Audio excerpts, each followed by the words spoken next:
इनसे मिलिए।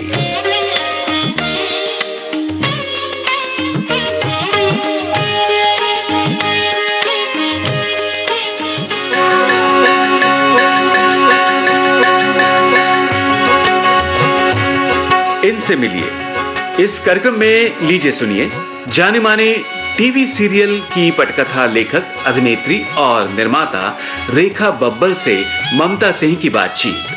आज सुनिए इस बातचीत का पहला भाग।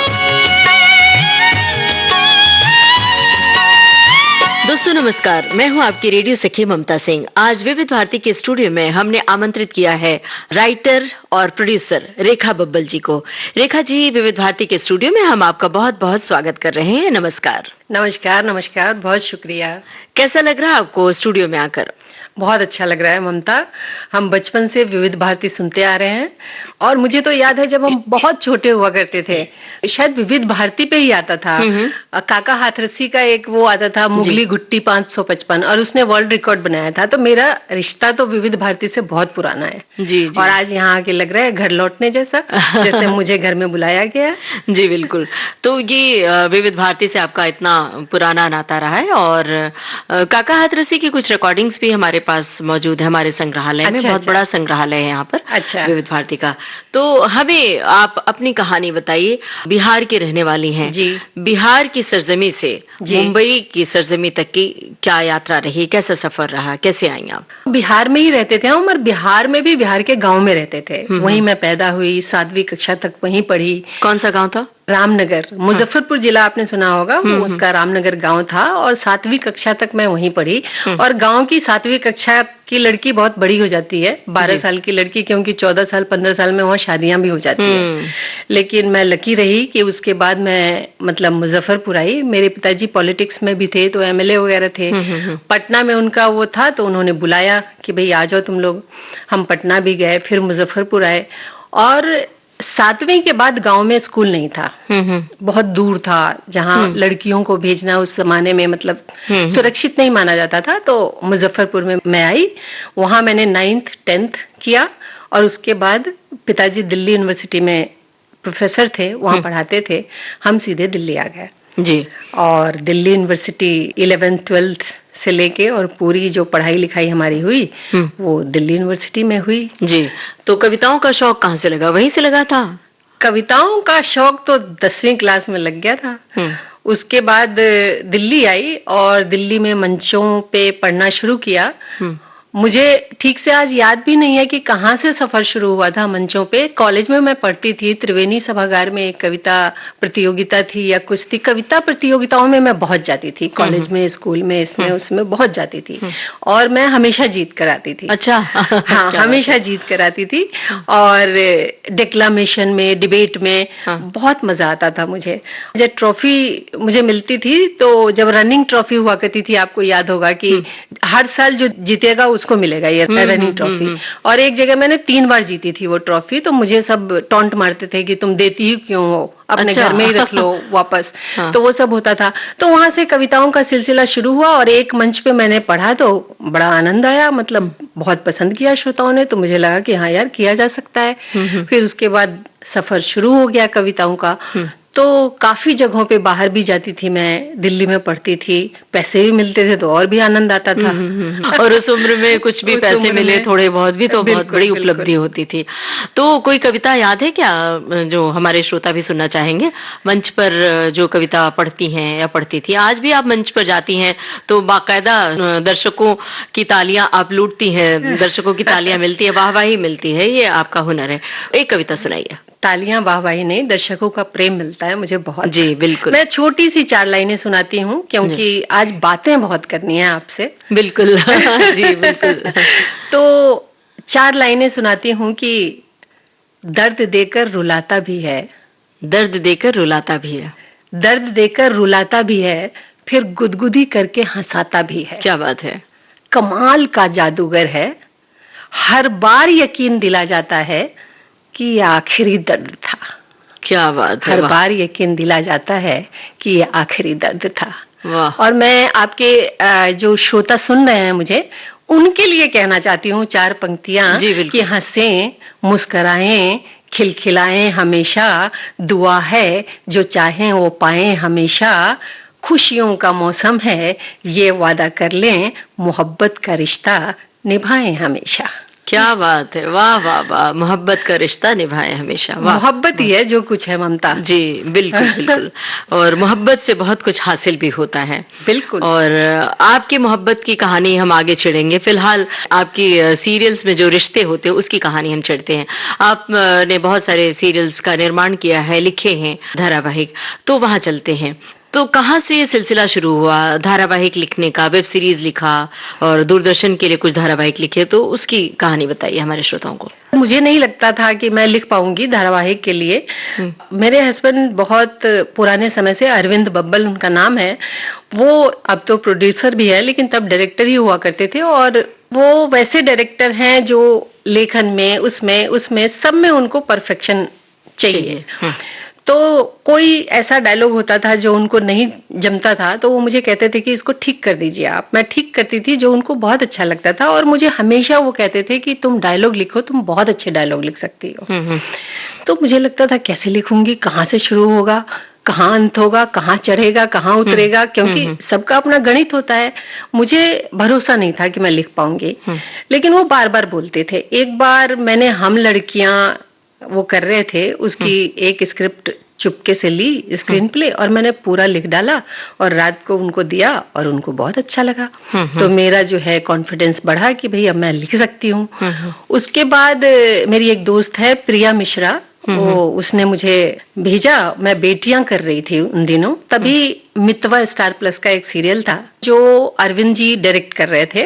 उनके राइटर को पता नहीं कहीं जाना पड़ा, वो नहीं लिख पा रहे थे, तो अरविंद जी ने टीम को कहा कि आप रेखा जी को ट्राई कीजिए।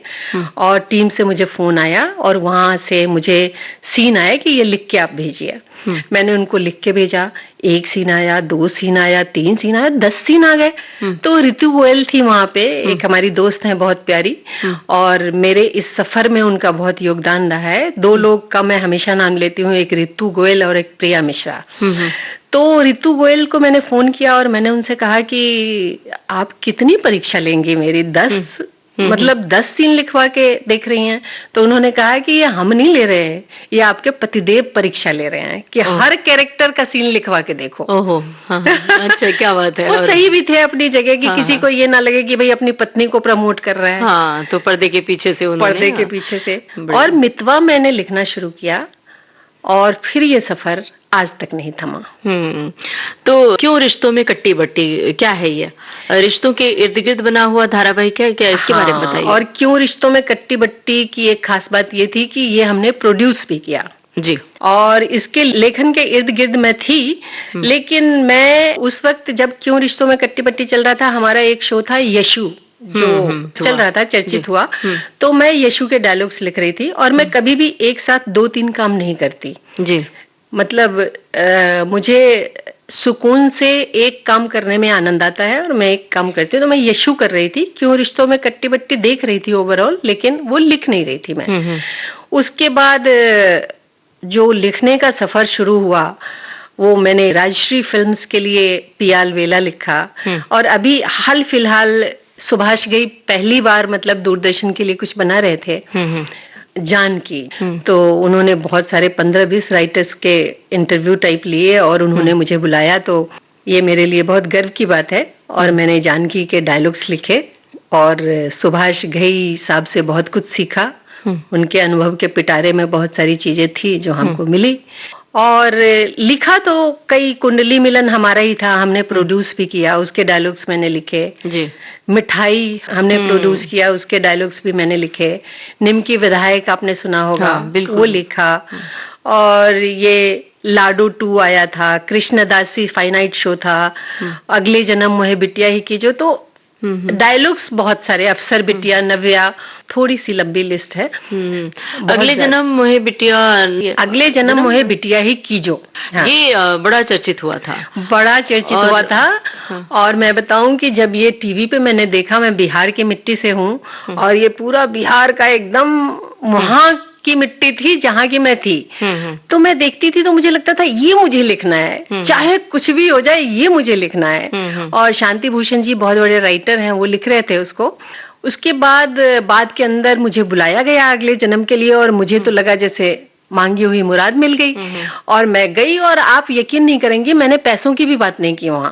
उन्होंने कहा इतने मिलेंगे, मैंने कहा ठीक है। मुझे वो लिखना था, मुझे वो चाहिए था कि मैं उससे जुड़ी, मतलब ऐसे मुझे लगता था कि मैं ये कर सकती हूँ, वो कर सकती हूँ। और अंतिम 100 एपिसोड मैंने उसके लिखे, और शांति भूषण जी ने मुझे इनबॉक्स मैसेज किया कि अब अगले जन्म सही हाथों में गया है, क्योंकि उनके छोड़ने के बाद 2-3 राइटर आ चुके थे, जा चुके थे। तो उनका मैसेज मेरे लिए बहुत पुरस्कार जैसा था, मतलब मुझे लगा। बिल्कुल। तो क्या सेट पर भी जाना पड़ा आपको इसके लिए, या घर बैठे लिखती थी? नहीं, घर बैठे ही। अच्छा। एक्चुअली हम राइटर्स का क्या होता है कि जब शुरू होता है ना काम, शुरुआती, तो उस टाइम पे हमको सेट विजिट कराया जाता है।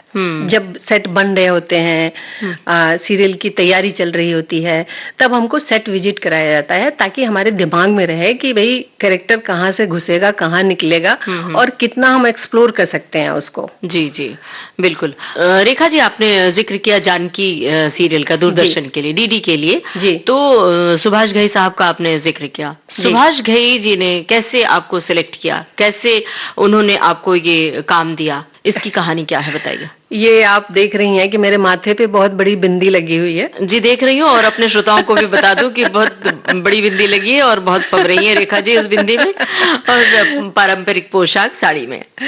तो क्या हुआ कि सुभाष जी क्योंकि पहली बार टेलीविजन कर रहे थे, तो वो बहुत सारे राइटर्स से मिल रहे थे जी। और जब मिलते थे, जैसे मैं भी मिलने गई पहली बार, तो उनके पास सवाल होते थे बहुत सारे कैरेक्टर्स को लेके कि भाई ये कैरेक्टर इस स्थिति में क्या करेगा, इस स्थिति में कैसे रिएक्ट करेगा। तो सब अपने हिसाब से जवाब देते थे। हो गया, मैं आ गई घर पे, बहुत दिन हो गए, महीना हो गया, मतलब 20 दिन तो हो ही गए लगभग, कोई खबर नहीं आई। मैंने कहा नहीं हुआ होगा। फिर मुझे बुलाया गया, और वहां जब मैं गई तो मुझे पता चला कि सुभाष जी ने ये कहा था कि वो राइटर जो आई थी जिन्होंने बहुत बड़ी बिंदी लगाई हुई थी क्या बात है भाई उनको बुलाया जाए। और मैं गई, और मतलब हो गया मेरा। तो इस बिंदी ने मतलब काम दिलाया, चमत्कार किया। तो वो उस बिंदी का सिलसिला आज तक जारी है।